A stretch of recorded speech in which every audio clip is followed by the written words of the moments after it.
Olá, bom dia. Hoje é quarta-feira, 15 de dezembro, 10 dias para o Natal. Nessa edição você vai ver que a OMS alertou que a variante Ômicron se espalha mais rapidamente do que outras cepas do novo coronavírus. A ONU acusa o Talibã por mais de 70 execuções no Afeganistão desde agosto. O setor de serviços aqui no Brasil registrou queda em outubro, mas segue num nível acima do período pré-pandemia. E a gente começa falando de economia. O preço da gasolina vendida pela Petrobras para as distribuidoras caiu. A partir de hoje, o valor médio passa de R$ 3,19 para R$ 3,09 por litro. É uma redução média de 3%. Foi a primeira redução nos preços da gasolina desde junho. O Instituto Nacional de Meteorologia alertou ontem para a possibilidade de fortes chuvas a partir de hoje no Espírito Santo. Os 4 condenados no julgamento da Boate Kiss começaram a cumprir as penas ontem. O presidente do Supremo Tribunal Federal, Luiz Fux, aceitou o recurso do Ministério Público do Rio Grande do Sul, pedindo a suspensão do habeas corpus preventivo, que permitia que os condenados ficassem em liberdade até o julgamento dos recursos. Fux destacou na nova decisão a dimensão e a extensão dos fatos criminosos para aceitar o recurso. O vocalista da banda Gurizada Fandangueira, Marcelo de Jesus dos Santos, foi o primeiro a se apresentar no presídio de São Vicente do Sul, na região central do Rio Grande do Sul. Elissandro Spor, dono da Boate Kiss, se apresentou no cartório da primeira vara do júri em Porto Alegre. No último dia 10, eles foram condenados por dolo eventual pela morte de 242 pessoas na Boate Kiss, em Santa Maria, em 2013.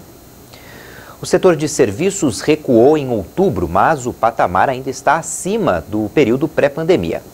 O setor de serviços começou o último trimestre de 2021 com queda de 1,2% em outubro, na comparação com setembro. Segundo o IBGE, a sequência do bom desempenho entre abril e agosto, de 5 altas mensais seguidas, foi quebrada pela baixa de 0,6% em setembro. Com o resultado de outubro, o setor ainda ficou 2,1% acima do patamar pré-pandemia, registrado em fevereiro do ano passado. Em outubro, 4 das 5 atividades do setor de serviços recuaram na comparação com setembro, com destaque para serviços de informação e comunicação. Por outro lado, os serviços prestados às famílias cresceram 2,7% entre setembro e outubro, emplacando o 7º resultado positivo consecutivo e acumulando 57,3% de crescimento no período. A Confederação Nacional do Comércio de Bens, Serviços e Turismo informou que as atividades turísticas do país acumulam um prejuízo de mais de 450 bilhões de reais desde o início da pandemia, mas a tendência é de que o setor se recupere aos poucos. O setor deve fechar o ano com um crescimento de quase 22% em relação a 2020. A Organização Mundial da Saúde ligou o sinal de alerta para a disseminação da variante Ômicron. Segundo a OMS, nenhuma variante conseguiu se espalhar tão rápido. 77 países já relataram casos de Ômicron, e a realidade é que a Ômicron provavelmente está na maioria dos países, mesmo que ainda não tenha sido detectada. A Ômicron está se espalhando a uma taxa que não vimos com nenhuma variante anterior. Outro dirigente da organização, o canadense Bruce Hayward, destacou os riscos das pessoas considerarem a Ômicron uma variante leve. Estamos preocupados que as pessoas estejam chegando a uma conclusão de que se trata de uma doença leve. Se estamos indo para uma temporada como a de agora, em que muitas pessoas querem se reunir nas festas e temos um vírus mais transmissível que realmente não sabemos seu curso clínico claramente, poderíamos estar nos preparando para uma situação muito perigosa. Outro ponto levantado por Tedros durante a coletiva foi a inequidade vacinal. De acordo com o diretor-geral, mesmo sem evidências sobre a eficácia das doses de reforço contra a variante, muitos países aceleraram a aplicação para tentar controlar a Ômicron. Com isso, a OMS teme que os países ricos voltem a acumular imunizantes e as nações mais pobres não consigam avançar nas campanhas de vacinação. O plenário do Supremo Tribunal Federal vai começar a julgar hoje a ação para que o governo adote medidas sanitárias recomendadas pela Anvisa nas fronteiras do país. A Advocacia Geral da União recorreu da decisão do ministro Luiz Roberto Barroso. Mesmo sem a solução definitiva, a Anvisa já está solicitando o comprovante de vacinação. Para quem chega ao Brasil, especialmente pelos aeroportos, o comprovante de vacinação tem sido exigido pela Agência Nacional de Vigilância Sanitária nos postos de fronteira. Mas a cobrança direta não está sendo feita a todos os viajantes, e sim de maneira amostral. A Anvisa informou que está utilizando dados da Declaração de Saúde do viajante, que permite às equipes dos aeroportos realizar uma análise de inteligência com focos nos voos e viajantes de maior preocupação, e fazer de forma amostral uma abordagem com verificação direta de passageiros, solicitando o comprovante de vacinação e demais documentos necessários.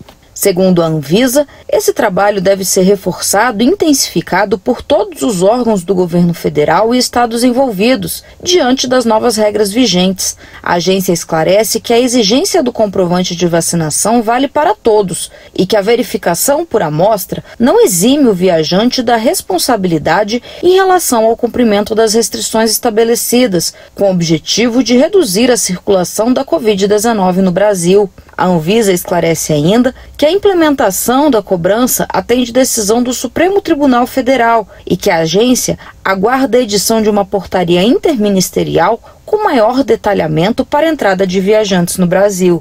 Havia expectativa de que essa portaria fosse publicada ainda no começo da semana, mas a Advocacia Geral da União recorreu da decisão do ministro Luiz Roberto Barroso, que nesta terça-feira emitiu nova decisão atendendo parcialmente ao pedido da AGU e esclarecendo que o comprovante de vacinação será obrigatório apenas para os que viajarem após a publicação desta nova decisão. No recurso, a AGU argumentou que a decisão do ministro Luiz Roberto Barroso é inconstitucional, pois veda a entrada de brasileiros natos no Brasil. Na peça, a AGU diz que a restrição imposta pela decisão impõe ônus desproporcional ao cidadão brasileiro proveniente do exterior e também ao estrangeiro residente no Brasil, impedindo o regresso deste ao país onde mora. Afirma ainda que a exigência de tamanho rigor migratório equivale a negar o acolhimento territorial e de cidadania, inclusive aos brasileiros natos, sujeitando-os ao equivalente ao banimento, o que é expressamente proibido pelo artigo 5º da Constituição.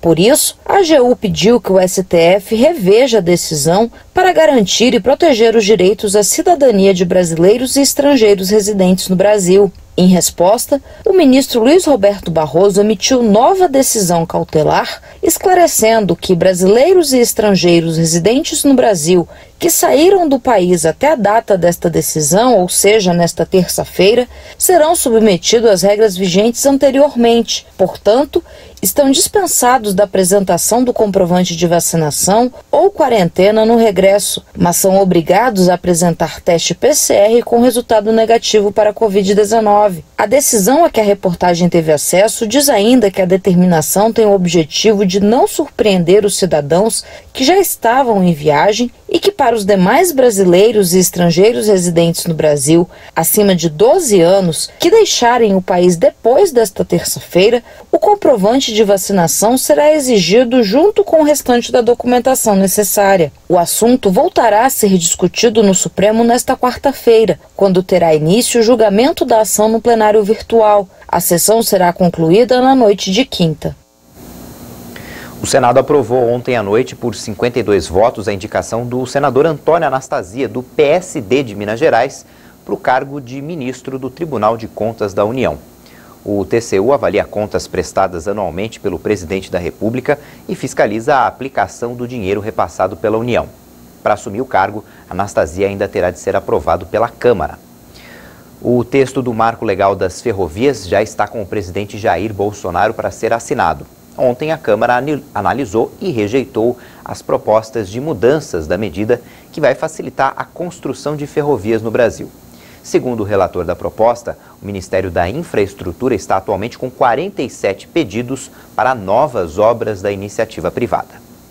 Apenas um destaque foi apresentado na sessão desta terça-feira e rejeitado logo em seguida. Com isso, O texto do Marco Legal das Ferrovias segue agora para a sanção presidencial. O projeto permite que a União autorize a exploração de serviços de transporte ferroviário pelo setor privado, em vez de concessões ou permissões. Os contratos poderão ter vigência de 25 a 99 anos. O texto, de autoria do Senado Federal, foi relatado pelo deputado Zé Vitor, do PL de Minas Gerais, que deu parecer favorável à proposta do Senado sem alterações. Segundo o relator, atualmente há 47 pedidos protocolados no Ministério da Infraestrutura, o que corresponde a 12 mil quilômetros de ferrovias e 150 milhões em investimentos em 15 estados brasileiros. A diferença entre o atual modelo e o que sugere a proposta é que, quando sancionado, o Marco Legal das Ferrovias dará liberdade às empresas para executar os valores que julgarem necessário. Além disso, as empresas poderão apresentar propostas ao Ministério da Infraestrutura para a construção de ferrovias ou pátios ferroviários. Nenhum pedido poderá ser negado, salvo se a empresa não seguir as regras, se a proposta não for compatível com a política do setor ou por razão técnica operacional justificada. A proposta gerou divergências no plenário, especialmente entre os deputados de oposição, que consideram que o texto demandaria análise mais profunda, uma vez que acaba com a concorrência e retira a exigência de investimentos mínimos no setor. Já os deputados da base do governo defenderam que a burocracia não deve impedir o progresso e o desenvolvimento e que há enorme interesse na exploração de ferrovias privadas em determinados trechos.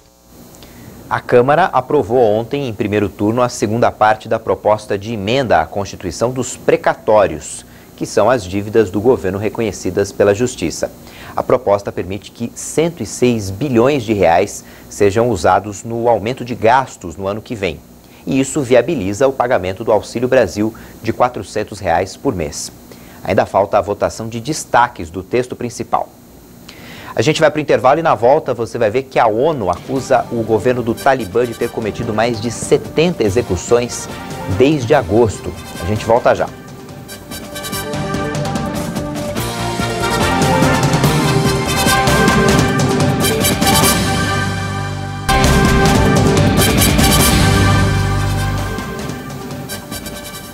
O Senado americano aprovou um projeto de lei que vai permitir aumentar o limite de endividamento dos Estados Unidos e assim evitar o calote da maior economia mundial.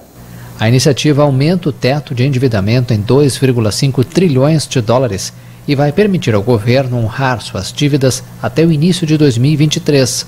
A Câmara de Representantes fez um minuto de silêncio pelas vítimas da Covid-19. Os Estados Unidos, o país mais atingido pela pandemia, ultrapassou 800 mil mortes por causa do coronavírus. A Organização das Nações Unidas acusou o Talibã de responsabilidade em pelo menos 72 execuções extrajudiciais desde agosto. A alta comissária adjunta para os direitos humanos, Nada Al-Nashif, no Conselho de Direitos Humanos da ONU, informou que entre agosto e novembro recebeu denúncias confiáveis de mais de 100 execuções de ex-membros das Forças de Segurança Nacionais Afegãs e de outras pessoas associadas ao antigo governo, das quais pelo menos 72 foram atribuídas aos talibãs. Segundo a alta comissária, em vários casos, os corpos foram expostos em público, o que aumentou o medo entre uma parte significativa da população. No início de dezembro, os Estados Unidos e seus aliados ocidentais afirmaram que estavam preocupados com as execuções sumárias de ex-membros das Forças de Segurança Afegãs por parte do regime talibã. A ONG Human Rights Watch publicou um relatório no qual afirma documentar assassinatos ou desaparecimentos de 47 ex-membros das Forças Nacionais de Segurança Afegãs que haviam se rendido ou que foram detidos pelas forças talibãs entre 15 de agosto e 31 de outubro. Aqui no Brasil, o Supremo Tribunal Federal derrubou por unanimidade a proposta do então ministro do Meio Ambiente, Ricardo Salles, que extinguia as regras que protegem manguezais e restingas. A preservação voltará a ser obrigatória.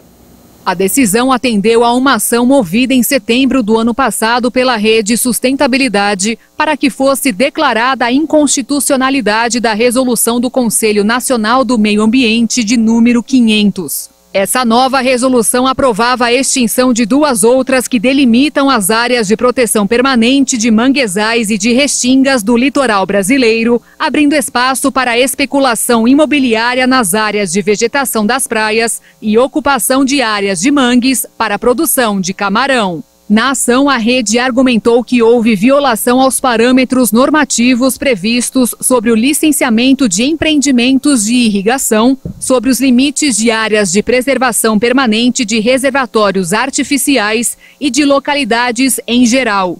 A ministra do STF, Rosa Weber, suspendeu os efeitos da medida, que agora foi rejeitada pelos ministros no plenário virtual. Em voto conclusivo, a ministra afirmou que o Estado brasileiro tem o dever, imposto tanto pela Constituição da República quanto por tratos internacionais, de manter política pública eficiente e efetiva de defesa e preservação do meio ambiente, ecologicamente equilibrado, bem como o de preservar e restaurar os processos ecológicos essenciais.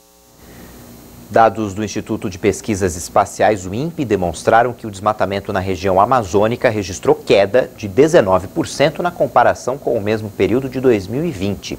A redução acontece após um trabalho integrado entre os Ministérios do Meio Ambiente, da Defesa e da Justiça, com os órgãos ambientais, a Polícia Federal e a Força Nacional de Segurança Pública. Pelo menos 60 pessoas morreram e várias ficaram feridas após a explosão de um caminhão-tanque ontem na cidade haitiana de Cap-Haïtien. Tragédia no Haiti. O episódio ocorreu durante a madrugada e deixou ainda um grande número de feridos. De acordo com autoridades locais, o motorista do caminhão tentou evitar uma colisão com o mototáxi, mas perdeu o controle do veículo, que virou na estrada. Apesar das advertências do motorista, os moradores correram na direção do caminhão para recuperar o combustível e grande parte das pessoas morreu na explosão. Quase 20 residências próximas sofreram danos e incendiaram. O Haiti, país mais pobre da América Latina, enfrenta a escassez de combustíveis porque grupos criminosos dominam parte da rede de abastecimento. O Brasil se aproxima de 617 mil vítimas da Covid. Os ataques hackers que o Ministério da Saúde tem sofrido prejudicaram o balanço do coronavírus pelo 5º dia. Em 24 horas, o Brasil registrou mais 92 mortes por Covid-19. Agora são 616.970 vítimas da doença no país. Também foram acrescentados mais 3.826 novos casos de um dia para o outro. Ao todo, mais de 22.195.000 diagnósticos de coronavírus já foram confirmados desde o início da pandemia. A média móvel de mortes está em 136 vítimas diárias, completando 9 dias com menos de 200 mortes. A média móvel de casos indica 5.436 novos registros. Diminuiu mais um pouco em relação à média de 14 dias atrás e segue em tendência de queda. No mapa da evolução da doença por regiões, 3 estados apontam alta: Mato Grosso, Roraima e Sergipe. Em estabilidade agora estão 4 unidades da federação: Distrito Federal, Minas Gerais, Pernambuco e Rio Grande do Norte. 15 estados apresentaram queda. Dessa vez, 5 estados não informaram os dados: Goiás, Mato Grosso do Sul, Rio de Janeiro, Rondônia e Tocantins. Mais de 160 milhões de doses de vacinas contra a Covid já foram aplicadas aqui no Brasil. 10% do total já tomou a 3ª dose da vacina. Segundo o Ministério da Saúde e as secretarias estaduais de saúde, mais de 160 milhões e 31 mil pessoas tomaram a 1ª dose. Isso representa 75% dos brasileiros. Mais de 140 milhões 151 mil brasileiros tomaram a 2ª dose, ou 65,7% da população. A dose de reforço já foi aplicada em mais de 21 milhões e 417 mil pessoas, 10% dos brasileiros. No total já foram aplicadas mais de 321 milhões 601 mil doses das vacinas contra a Covid. A vacina do laboratório americano Pfizer é menos eficaz contra a Omicron, mas protege contra 70% dos casos graves. Foi o que mostrou um estudo realizado na África do Sul. Até agora, em relação às outras variantes, o imunizante era eficiente em 93% dos casos. Segundo as primeiras observações dos cientistas, além de ser mais transmissível, seu alto número de mutações levanta dúvidas sobre a sua resistência às vacinas.